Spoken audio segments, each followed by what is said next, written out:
Okay, say hi guys. Hey guys. Hi guys.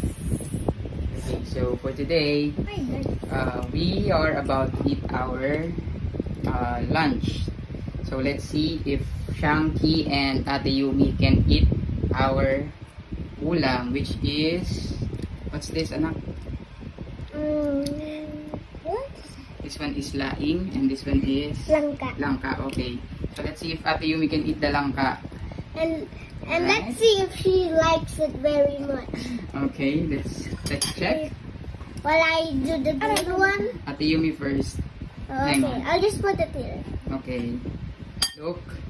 Okay, so as you can see, he's about to take his first bite, and Oh, how does it taste? good. Alright. Okay, next is Shanky. He's gonna taste the laing. Okay. Oh, I'm spending it. Just like you. Okay, now tell me, how does it taste? Wow, that's a big chunk, huh? Right? Wow. How does it taste? Nothing. Okay. Next, Ate Yumi, can you try the laing? Again. Now, Ate Yumi naman will try the laing. Both. Yeah, just a little bit and tell me which one do you like the most. Oh, yeah, it's Okay. quite salty. By the way, laing is made out of gabi, dahon ng gabi. Ayan na po. Alright. How does it taste? Salty. Salty, okay.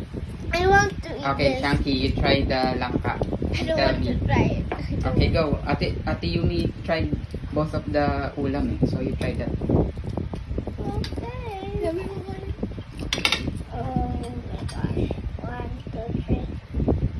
I'll take a little Right. chunk. I mean, just a little.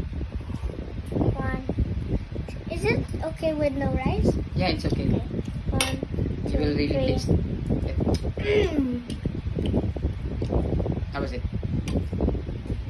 I don't know the taste, but this one for me is better.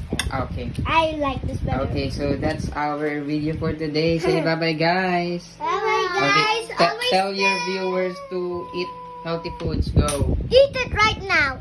And remember to stay healthy. Healthy. I love langka.